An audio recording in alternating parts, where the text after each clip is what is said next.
श्री कृष्ण कौन हैं? क्या सभी देवी देवता उनके दास हैं?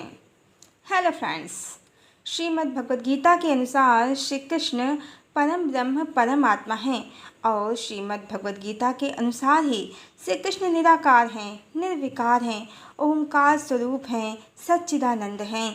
श्रीमद् भगवद गीता के अध्याय 9 श्लोक संख्या 4 में श्री कृष्ण अर्जुन से कहते हैं कि मुझ निराकार परमात्मा से यह सब जगत जल से बर्फ के सदृश परिपूर्ण है और सब भूत मेरे अंतर्गत संकल्प के आधार स्थित हैं, किंतु वास्तव में मैं उनमें स्थित नहीं हूँ। इसी अध्याय के श्लोक संख्या 7 में भगवान कहते हैं कि सर्वभूतानि कौन्तेय प्रकृति यान्ति मामिकाम कल्पक्षये पुनस्तानि कल्पादो विसृजाम्यहम्। हे अर्जुन, कल्पों के अंत में सब भूत मेरी प्रकृति को प्राप्त होते हैं, अर्थात प्रकृति में लीन होते हैं, और कल्पों के आदि में उनको मैं फिर रचता हूँ।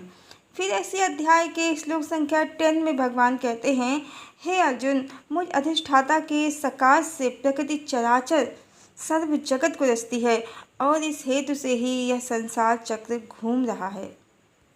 और इसी अध्याय के श्लोक संख्या 18 में भगवान कहते हैं कि गतिर्भर्ता प्रभु साक्षी निवासा शरणं सुहिता प्रभवा प्रलया स्थानम निधानम बीजम अव्ययम। प्राप्त होने योग्य परम धाम, भरण पोषण करने वाला, सबका स्वामी, शुभ अशुभ का देखने वाला, सबका वास स्थान, शरण देने योग्य, प्रत्युप काल न चाह कर भी हित करने वाला, सबकी उत्पत्ति प्रलय का हेतु, स्थिति का आधार, निधान और अविनाशी कारण भी मैं ही हूँ। श्रीमद् भगवद गीता के अनुसार इस प्रकार हम बड़ी सरलता से समझ सकते हैं कि ईश्वर कहें या विष्णु या परम भगवान श्री कृष्ण, वो ओंकार स्वरूप सच्चिदानंद निराकार निर्विकार हैं। वो किसी गोलोक में हजारों स्त्रियों संग वास करते हैं, राज करते हैं। ये मात्र भोगवादियों की थोथी कल्पना है। परमात्मा स्वयं में पूर्ण भी हैं, पूर्ण काम भी हैं। कारण देवी राधा श्री कृष्ण की एकमात्र हृदय साम्राज्ञी क्यों है, इस वीडियो से हम भली भांति समझ सकते हैं। वीडियो का लिंक डिस्क्रिप्शन बॉक्स में डाल दिया है। श्लोक संख्या 10 और श्लोक संख्या 7 में भगवान जिस प्रकृति की बात कर रहे हैं वो देवी राधा ही हैं। इसे भी देवी राधा श्री कृष्ण की एकमात्र हृदय साम्राज्ञी क्यों है, इस वीडियो से हम भली भांति समझ सकते हैं। श्री कृष्ण ब्रह्म हैं और देवी राधा उनकी प्रकृति कहें या शक्ति, जिनसे संयुक्त होकर समस्त संसार को ईश्वर ने प्रकट किया है। इस प्रकार ये तो पूर्णतया सिद्ध है कि श्री कृष्ण किसी गोलोक में हजारों स्त्रियों संग न रहकर आदि शक्ति देवी राधा से संयुक्त होकर समस्त जगत में जड़ से लेकर चेतन में सर्वत्र व्याप्त हैं। आइए अब ये भी जान लेते हैं कि सभी देवी देवता क्या उनके दास हैं? क्या देवी देवताओं की पूजा नहीं करनी चाहिए? श्रीमद् भगवद गीता के अध्याय 11 के श्लोक संख्या 38 में अर्जुन कहते हैं भगवान से, वेत्याश्च वेद्यं च परं च धामा त्वया ततं विश्वमनंत रूपा। आप आदिदेव और सनातन पुरुष हैं। आप इस जगत के परम आश्रय हैं और जानने वाले तथा जानने योग्य और परम धाम हैं। हे अनंत रूप, आपसे यह सब जगत व्याप्त अर्थात परिपूर्ण है। इसके आगे अर्जुन कहते हैं श्लोक संख्या 39 में, वायुर्यमो अग्निवरुणा शशांका प्रजापतिस्त्वं प्रपितामहश्च नमो नमस्ते अस्तु सहस्रकृत्वा पुनश्च भूयो अपि नमो नमस्ते। आप वायु, यमराज, अग्नि, वरुण, चंद्रमा, प्रजा के स्वामी ब्रह्मा और ब्रह्मा के भी पिता हैं। आपके लिए हजारों बार नमस्कार नमस्कार हो। आपके लिए फिर भी बारंबार नमस्कार नमस्कार। अर्जुन के इस कथन से ये तो पूर्णतया स्पष्ट है कि सभी देवी देवता ईश्वर की संतान हैं, कोई भी दास नहीं है। अगर कहीं भी ऐसा लिखा गया है कि देवी देवता श्री कृष्ण के दास हैं तो यह एडिट किया गया संस्करण ही है। मूल गीता में भगवान ने किसी को भी अपना दास नहीं कहा है।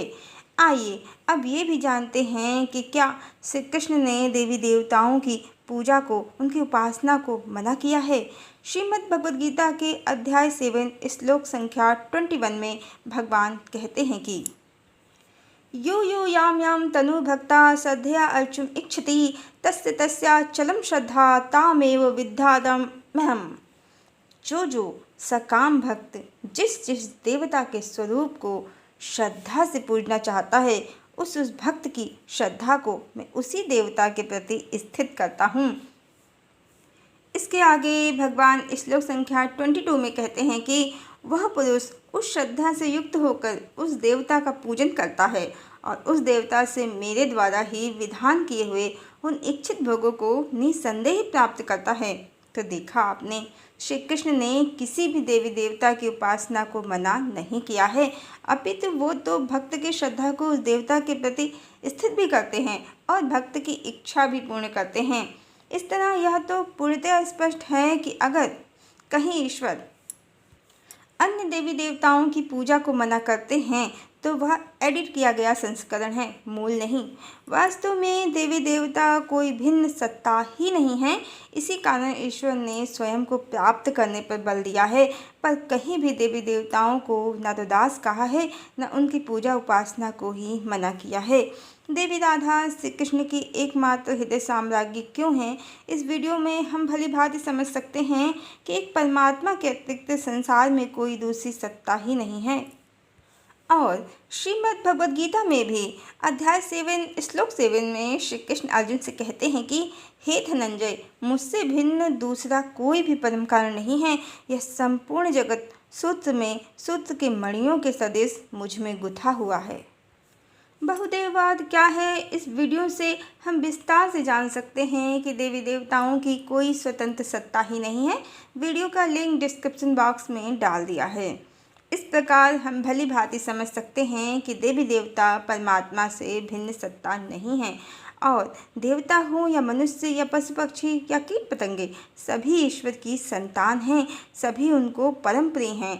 दास दासी की कहानी, हजारों स्त्रियों वाले गोलोक की कहानियाँ सब मात्र कल्पना हैं और सनातन धर्म के साथ एक बड़ा षड्यंत्र हैं।